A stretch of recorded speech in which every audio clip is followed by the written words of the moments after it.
जम्मू काश्मीरमधील जैनापोरामधील सक्रिय दहशतवादी अदनान शफीचं घर उद्ध्वस्त। तो 1 वर्षापूर्वी दहशतवादी संघटनेमध्ये झाला होता सामील। जम्मू काश्मीरमधील कुपवाडामध्ये आणखी एका दहशतवाद्याचं घर उद्ध्वस्त। लष्कर-ए-तैयबाचा दहशतवादी फारूख तिदवाचं घर जमीनदोस्त। पहलगाम हल्ल्यानंतर सुरक्षा यंत्रणा सतर्क।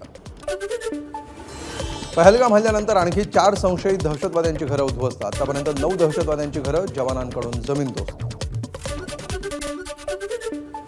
पहलगाम हल्ल्यानंतर सुरक्षा यंत्रणा अलर्टवर। श्रीनगर आणि इतर महत्त्वाच्या गावांमधील एसटी स्टँड आणि हॉटेल परिसरामध्ये सर्च ऑपरेशन सुरू। महत्त्वाच्या रस्त्यांवर नाकाबंदी। काश्मीरमध्ये मोठं कोम्बिंग ऑपरेशन। दहशतवाद्यांना मदत करणाऱ्या 446 पेक्षा जास्त लोकांना घेतलं ताब्यात। पाकची कोंडी करण्यासाठी हालचाली सुरू। पहलगाम हल्ल्याचा NIA कडून तपास सुरू। फॉरेन्सिक तज्ज्ञांच्या मदतीनं विविध ठिकाणांहून पुरावे गोळा करणं सुरू। पहलगाम हल्ल्यामध्ये 15 स्थानिक तरुणांनी मदत केल्याचं उघड। NIA आणि तपास संस्थांनी तयार केली संबंधितांची यादी। 5 प्रमुख संशयितांपैकी तिघांना लवकरच अटक होण्याची शक्यता।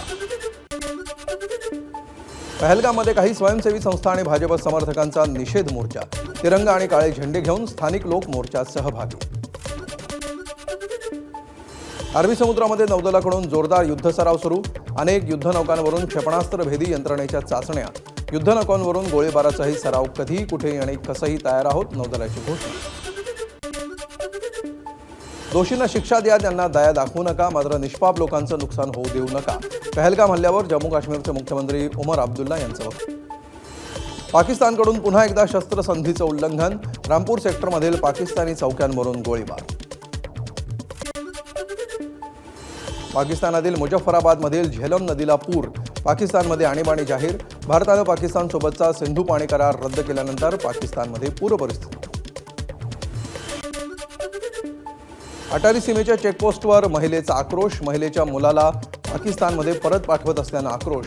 संबंधित महिलेकडे भारतीय पासपोर्ट, मात्र तिच्या मुलाकडे पाकिस्तानचा पासपोर्ट।